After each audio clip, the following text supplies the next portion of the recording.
Back to my channel. आज हम जानेंगे नीड और डेयर का यूज़ दो तरीकों से, टेंस का तरीका और दूसरा मॉडल वर्ब का तरीका। तो पहला टेंस का तरीका जानते हैं, आइए। नीड नीड और डेयर का यूज़ हम दो तरीके से कर सकते हैं सेंटेंस बनाने में। पहला तरीका आता है टेंस का, दूसरा तरीका आता है मॉडल वर्ब का। तो जो टेंस का तरीका है ना, उसमें S, need to, needs to, dare, dares to का यूज़ होता है। पर जो मॉडल वर्ब होता है ना, बहुत ही ईजी तरीका होता है नीड और डेयर का यूज़ करने का। इसमें एस लगाने का कोई झमेला नहीं है, टू लगाने का कोई झमेला नहीं है। तो पहला तरीका जानते हैं टेंस का।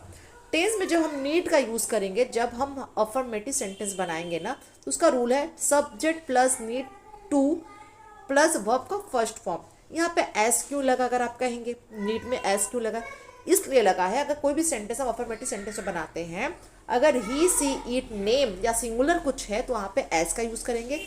आई वी यू प्लुरल है तो वहाँ पे नीड यूज़ करेंगे, एस का यूज़ नहीं करेंगे। जब हम नेगेटिव में सेंटेंस बनाएंगे ना नीड्स को लेकर, तो उसका रूल रहेगा सब्जेक्ट डू डज का यूज़ करेंगे, सिंगुलर रहेगा तो डज, प्लुरल रहेगा तो डू, फिर नॉट प्लस नीड टू और वर्ब का फर्स्ट फॉर्म। और जब इंट्रोगेटिव में हम सेंटेंस बनाएंगे तो डू डज का यूज़ पहले करेंगे, फिर नीड टू, फिर वर्ब का फर्स्ट फॉर्म यूज़ करेंगे।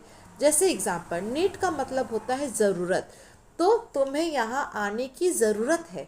तो अफर्मेटिव में से सेंटेंस बनाएगा you need to come, you है इसलिए नीड के साथ एस का यूज़ नहीं किया है। नेगेटिव में जब सेंटेंस बनाएगा you do not need to come, you के साथ डू का यूज़ होगा। इंट्रोगेटिव में डू पहले आ जाएगा या फिर डज, तो यू है इसलिए डू पहले आएगा। Do you need to come, do you need to come.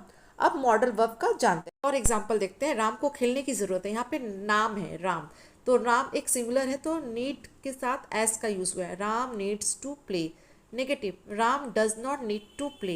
Interrogative में does Ram need to play, does का यूज़ पहले हो गया है और राम में नेगेटिव में डज नॉट का यूज़ हुआ है।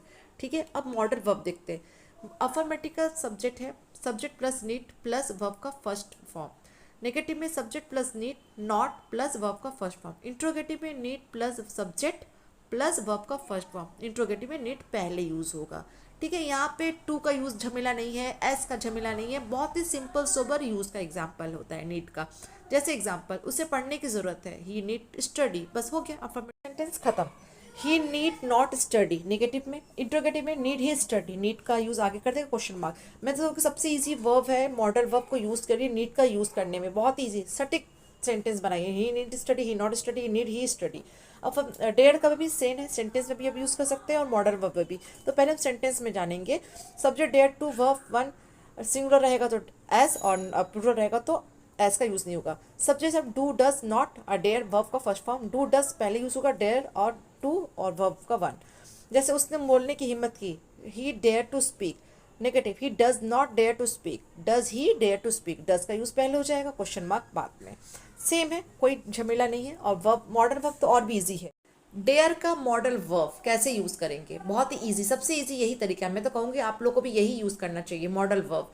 सब्जेक्ट, अफर्मेटिव में सब्जेक्ट डेयर प्लस वर्ब का फर्स्ट फॉर्म। नेगेटिव में सब्जेक्ट डेयर नॉट वर्ब का first form. Interrogative dare subject plus verb का फर्स्ट फॉर्म, डेयर पहले यूज़ होगा एंड क्वेश्चन मार्क। उससे बोलने की साहस है, डेयर।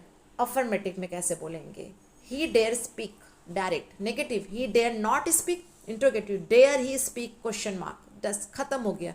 डेयर और नीड का यूज़ अगर करना है तो मॉडल वर्ब में करो, पर जानकारी सबकी रखो, नॉलेज सबकी रखो, टेंस में भी और मॉडल वर्ब में भी। लेकिन यही है सब तरीका, आसान तरीका है मॉडल वर्ब में बोलने का, नीड और डेयर का यूज़। आई होप आपको वीडियो अच्छी लगी हो तो like and subscribe. Thank you so much, आपके हौसले से ही मेरा हौसला बुलंद होता है।